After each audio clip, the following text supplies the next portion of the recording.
So welcome to another episode of Talking Travel with Okada and Travel. And today I'm delighted to be joined by Graham from Do Something Different, who is just back from Orlando again. But I'm pretty sure we could say that at any time, Graham, and you'd just be back from Orlando. True. You sound like my wife. So this is a favourite topic of mine, so it could be a long one. But so first few things, Graham. You've flown the route many times. You've gone many different ways. Yeah. So what do you think is the best way of getting to Orlando? It's a good question. For me, probably the direct flight with Aer Lingus is always going to be the winner. Yeah. The good news for 2026 for O'Callaghan Travels customers is that Aer Lingus are now going daily into Orlando next summer. Brilliant. Previously was about 4 or 5 days a week. Yeah. So it's now daily. The beauty about flying with Aer Lingus, you can clear immigration in Dublin and land as a domestic passenger in Orlando Airport. And off you go to start your holiday. There is other options. Like both Aer Lingus, United, Delta, American, they all fly through different US gateways. Yeah. And the beauty of flying with them is, again, you're clearing immigration in Dublin and then landing in Orlando as a domestic passenger, starting your holiday. Absolutely. It's the way to go. And it is so handy. I mean, I've done both. I've done through the UK once, and then I've done the direct. And the direct, again, if it price-wise, if it's making sense, it's absolutely amazing. I mean, one year I went to Manchester because I nearly saved the price of my park tickets. Do you know that sort of way? But it definitely the direct flight. You got to weigh that up because sometimes going by other airports, it might be slightly cheaper. Yeah, it might cost you more in the long run. You know, if you're getting and you're always spending when you're at airports. There's always shops there. So the convenience of flying direct or via a US gateway for me will always win. Yeah, absolutely. And do you have a favorite time of year to go? Is there a best time of year? Yeah. Listen, the Sunshine State is a 12-month year destination. I do love the different seasonal events that takes place in Orlando. Like I'm only back last week, so it's Christmas. Yeah, and they come in with Christmas quite fast after Halloween, don't they? You go into the parks on 31 October and it's Halloween, and you go in on the 1st of November and welcome to Christmas. That's my kind of world, and I gotta admit. But I love the seasonal events, and I think when you're planning, it's good to have a look at these. And see what's you go in September, October, the different parks, like Disney's has Mickey's Not So Scary Halloween Party. Yeah. Universal have Halloween Horror Nights. SeaWorld have Howl of Scream. Yeah, so there's loads on. Plenty of options. Yeah. And then we come in on the 1st of November, and Mickey's Not So Scary Halloween Party becomes Mickey's Very Merry Christmas Party. Yeah. You know, and those kind of seasonal events make a difference as well. They're unreal, aren't they? Yeah, and they're like also with the seasonal events, and we're probably jumping ahead here. Like, you know, when you look at tickets, if you pre-purchase tickets in Ireland for some of these seasonal events, it's a great way of getting into the parks for just one day. You might be going over a holiday and might have decided you're not doing one of the parks. Yeah. But you might want to go in for one day. Yeah. If you get a ticket for one of those seasonal events like Mickey's Not So Scary Halloween Party or Halloween Horror Nights, you can access all the rides. So you may not be doing that park, it's a good way of just doing it as a day. Really good way. That's a good tip. I like different times of the year. Like for me, I love April, May. Yeah, I love April, May. Shoulder season. You were there April this year? Yeah, and I few times I've been, and it's been April, and like the weather has been fab. It's been really hot, but it's been quite dry and maybe not as humid as the summer as well. Yeah. So June, July, August, it's quite humid. Yeah. But having said that, like just talking June, July, and August, I know they can get rain. Would you be put off now, or would you say it's a downpour and then it dries up? It's a downpour and it dries off. Exactly. And you're in queues, you're on rides. Yeah. You know, so it's not really affecting you. Yeah. And if it does rain, you just get into a queue for one of the rides or get on a ride, go in and have a coffee. 30 minutes later, it's cleared up. Yeah. So there's no bad time of year, basically. It's just about picking what suits you the best. Like even if we go in January and February, it's still t-shirt and shorts weather. Yeah. You know, so no, there is no bad time of the year. What's your favorite seasonal event? Would you say you told me you wouldn't put me on the spot. I do love Halloween. I am a Halloween fan. But I'd say this, having been there last week and seeing the parks done up for Christmas, it's special. Taken over. It's special, yeah. Absolutely. Yeah. And then speaking of parks, so Disney, do you have a favorite ride in Disney? It changes. And anyone who's been in Disney with me will tell you I kind of have two, and I kind of flip between both. Yeah. So when I'm in Animal Kingdom, I love the Avatar ride, which is called Flight of Passage. My God, so good. I love that one. Yeah. I actually did it for the first time this year. I come off a chicken, but it was unreal. It's a different level. And then there's an old classic for me in Epcot, which is one of my favorite Disney parks, which is called Soarin'. Yeah, I love Soaring. Yeah, and they've recently changed it because for one of the Disney anniversaries, it was Soaring Around the World, and now it's back to the original, which is Soaring Around California.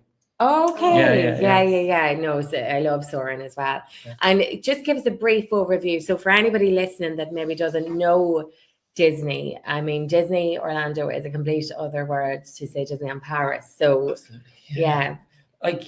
I think what a lot of people don't realize with Disney World Orlando is the size of Greater Manchester. Yeah, So you have 6 theme parks there, 6 amazing theme parks. So they have 4 dry parks, which is Magic Kingdom, Epcot, Animal Kingdom, and Hollywood Studios, and then they have 2 water parks, Blizzard Beach and Typhoon Lagoon. Okay, so Paris, loads going on. There's loads going on there. Yeah, Paris has 2 parks. Yeah, and actually, just on Paris, it's probably worth mentioning this week, we got a big announcement in Disneyland Paris that the World of Frozen is opening 29th of March next year. Yeah, very exciting. A lot of Yeah. people have been waiting so long for that Yeah. world to open. It's just great to Serious see pent-up something demand new on that open one. as well. So yeah, and they're Yeah. changing the parks now to Disney Adventure World Park, and the World of Frozen opens on 29 March. That's brilliant. Yeah. It's brilliant for Sounds anybody. amazing. Yeah, and what they've continued for next year in Disneyland Paris is you cannot buy tickets on the gates out there.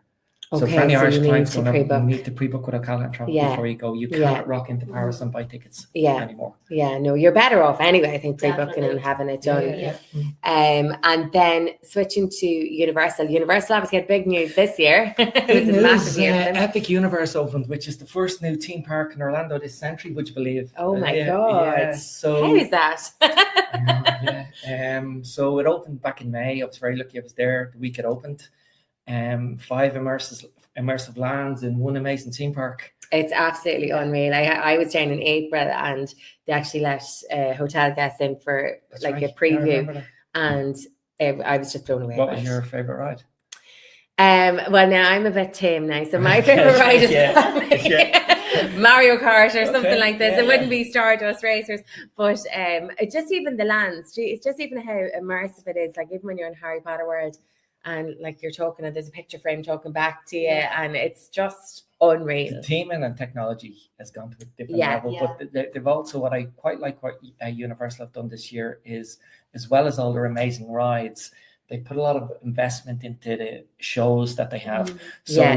when I was there in one of the lands in How to Train Your Dragon in the Isle of Berk, they have a show called The Untrainable Dragon. Oh, it's It's like a unreal. West End production. Yeah, Like it really is absolutely fantastic. unreal. So And we actually hadn't seen How to Train Your Dragon, knew nothing Right, about okay. How to Train Your Yeah, yeah. Dragon, and it ended up being our favorite land. okay. And when we come out, we're now obsessed with How to Yeah, Train Your yeah. Dragon and watched How to Train Your Dragon, and it's just Or you look at Super Nintendo World, which is one Yeah. of the lands in That Epic. looks incredible. It's very multi-generational yeah. because you get people my age who would have played with their Yeah. Nintendo. And it or brings it Mario straight and back when you Luigi. hear the music. And then, my kids are playing with it. So Yeah. it appeals to everybody. It Yeah. literally looks like you're in the game. Like it looks so good. Really Yeah. does, doesn't it? Yeah. What's your favorite ride now for Universal? Any of the Universal parks? Do you have a favorite?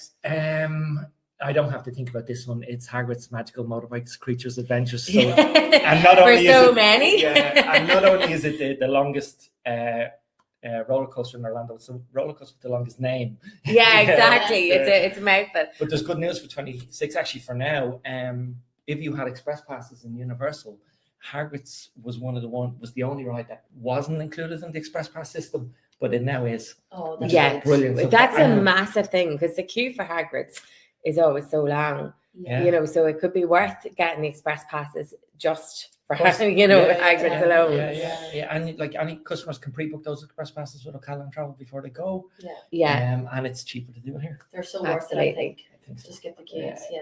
So being a park expert, have you any top tips, or Orlando expert, have you any top tips in general? Yeah, I think it is good to to study and plan it, because Orlando, is that once in a lifetime holiday that you'll want to repeat and repeat. So Yeah. getting it right is important. I suppose the first thing would be to sit down, break your planning into 2 stages. It's your planning and tips at booking stage, and then the planning and tips as you get closer to it. Yeah. First thing I would say is I am biased, but I would definitely book to stay on site in either Okay. Disney or Yeah. Universal Hotel. Yeah. There's so many added benefits to when you stay on site. For me, you get early park admission. A lot of these hotels, they're themed. Yeah. Like when you go into a Disney or Universal Hotel, it's not like staying in a soulless hotel chain that have 44 million hotels around the world. Yeah. These are themed, based So on it's Disney really or Universal. immersive. You really It's feel like very you're immersive. in the park, you're part of Yeah. it. Yeah. You free transportation. into the park. So you can consider maybe not getting car hire, which is going to save you money. Absolutely, yeah. The resort transportation is very easy. If you want to take breaks during the day when you're in the parks, you can easily just get back to your hotel. Yeah, and it's nice to do that because it's a long day and the parks stay open so late in Orlando as well. Like it's not like a 7 o'clock close. Yeah. I would also then probably sit down as a family or a group, whoever you're going with, watch a few movies and then decide and make your plans. Yeah. And then the last thing I'd probably do in my planning stage, I would avoid the online Facebook groups of this world who claim to be all Orlando experts. And you know, there is a lot of good information on them, but the reason I say that, I do watch them all the time. And when Irish people ask a question about the parks or their flights or their hotels, you get a lot of people commenting from around the world. Yeah. And the terms and conditions on those airfares or airlines or theme park tickets may not apply in Ireland. Yeah. So if I'm sitting down to plan my holiday, you go into Ocala and travel. I don't know how long you use open now. Oh, over 40 years. It's 40 years. I won't ask you how many times you've been in Orlando because you like me. But go into an expert who knows what they're talking about and avoid some of the messaging that's online. Yeah. Then closer to the time, definitely download the Disney and Universal apps. Yeah, they're information. They're planning tools. Yeah. They make your life so much easier. And then plan. Then when you're in the parks, take breaks. Yeah. Don't plan to go in at 7 a.m. to stay at 7 to 7 o'clock at night. You'll get tired. You need to break that up. Comfortable clothing. Yeah. So many people go and they're comfortable runners. Yeah. Stay hydrated. Absolutely. Yeah. And maybe even though it's very warm out there, consider bringing a hoodie or a cardigan at night. And the reason I say that, a lot of the restaurants have serious air conditioning, and you're freezing and you're roasting outside and then you're freezing inside. But comfortable clothing is 100%. And then, like what we touched at the start, I would definitely, when you're planning, have a look at these seasonal events. Yeah, they're a great way of seeing the parks. Yeah. And I think for when you're down there as well, I noticed this year, like we nearly need to pre-book a lot of restaurants. And you can do that in the app, like that's the way. So if there's a particular restaurant you really want to go to, maybe pre-book it. It's a simple, easy thing to do in the app. And the other brilliant thing you can do on the apps as well is you can do mobile food ordering. Yeah. So you may not want to sit in a restaurant. You might want just something very quick. Yeah. You can go onto your app that morning. Yeah. Book what you want to eat that night if you're that serious as a planner. Pay for it. And then when you get to the restaurant, you just say, you go into the app and say, I'm here. And it tells you what counter to go to pick up your food. Yeah. So it's just enable you to have more time in the parks. Absolutely. Yeah. The apps will give you virtual queues. They'll give you wait times. They'll tell you where the characters are. So the Disney Genie will do a tip board for you. So we'll personalize an itinerary for you as you go along based on the preferences you've put into the app. Yeah. And then of course, like not going into it in too much detail, but you can book obviously your lightning lanes for Disney or your express passes for Universal. You can book your lightning lanes or your express passes. And top tip from anyone going from Ireland, when you're in with O'Callaghan Travel and booking, have a look at the 3 Universal hotels, either Hard Rock, Royal Pacific, or Portofino, which is my favorite hotel. Yeah, I love Portofino for loads of different reasons. When you stay in one of those hotels, you get free express pass. Yeah. So you could book into one of those 3 hotels just for one night, but you actually get 2 days. Which I have done, and it is so worth it. And I mean, and some people don't actually go and stay in the hotel. We actually do, and we make the most of it. But because the hotel is stunning as well, and I've stayed in the Portofino, and the pool area is gorgeous as well. So you're down to the park, you're back up, but you have your express passes, so you can make it work so much faster. And when you look at Portofino in particular, like my point about they're all themed hotels. Portofino came about because Steven Spielberg, who does a lot of work with Universal, he was on holidays there numerous years ago, came back and said to the guys in Universal, we need to do something about this. And they basically created a replica of Portofino. And it is a replica. That's an exact replica. Yeah. So for me, it's worth paying that little bit extra money to stay in this amazing hotel, but you're getting the express passes. Yeah, absolutely. Obviously, there's so much more than just Universal and Disney, and it's nearly a separate podcast in itself. But just touch briefly on if you were having a down day, and out of the park, what would you be doing? You wouldn't be having a down day when you're in Orlando, but if you're having a day with time out, what would you do for a day out? Well, you're dead right. First of all, I would recommend down days, or down mornings, or down afternoons. Listen, the shopping is amazing over there. The outlets and the parks are really, really good. Top tip when you're going shopping, I use Revolut out there. It is the best form of payment. The foreign exchange rate in Revolut is fantastic at the moment. No charges either. No charges. Really good. So shopping is really good. Have a down day, sit by the pool. Then you can go to like the Boggy Creek airboat rides, Orlando Magic. If you want a really nice family night out, go and see the basketball. And it's really something cool unique. American thing Yeah, to do. absolutely. Down to the coast, St. Pete's, Yeah. Clearwater, only about 90 minutes away. Yeah, You know, gets you out of the parks. day out. If you want to kind of have a down day but stay in that theme park environment, have a look at Discovery Cove. Okay, yeah, Absolutely. Discovery Cove's a big one, isn't it? Yeah. So Yeah, it's- amazing yeah. day. You go in, swim with dolphins. And it's a very chilled, relaxed day. I always do it at the weekends. And the reason I do it at the weekends, the other main theme parks get quite busy at the weekends Yeah. because you get a lot of domestic traffic coming in. Yeah. Discovery Cove has a maximum capacity of 1,300 people. So every day of the week, it's the same amount of people in there. Mm. It's Yeah. just a really chilled, relaxed And then you do need to environment. pre-book it, obviously, because if it's a maximum occupancy, it can be 100%. You Yeah. need to pre-book that in Ireland before you go. absolutely. Everything you pre-book in Ireland before you go, it's cheaper for you. But Yeah. it adds to the convenience of your holiday. The last thing you want to be doing is going out as a family, going up to the parks, trying to buy the tickets on the gates. It's always more expensive. Saying to the kids, no, you're not going in to see Mickey Mouse now. Yeah. You bring ID to prove, you know. I so- think I'd be crying, never mind the kids. Yeah. It's adding all extra inconvenience to your holiday. but Yeah. More importantly, it's more expensive. If you buy these theme park tickets in Orlando, Yeah. it is more expensive. If you go into Ocala and travel before you go, you will save yourself time, and more importantly, you'll And save then you yourself can have money. your Yeah. tickets linked. Like I find it so handy, just have tickets Yeah. linked to the app. There's no messing around at the gate. You're straight in, you know, you can have it on your Yeah. phone and you're Yeah. good to go. You can actually, as well as having your tickets to the app, if you're staying in a Disney hotel, you can actually have your room key linked to the app. You know, sometimes So when you go they- on holidays and you're kind of doing that room key Yeah, shuffle where you're looking at your key, Yeah. you can have it linked to your app.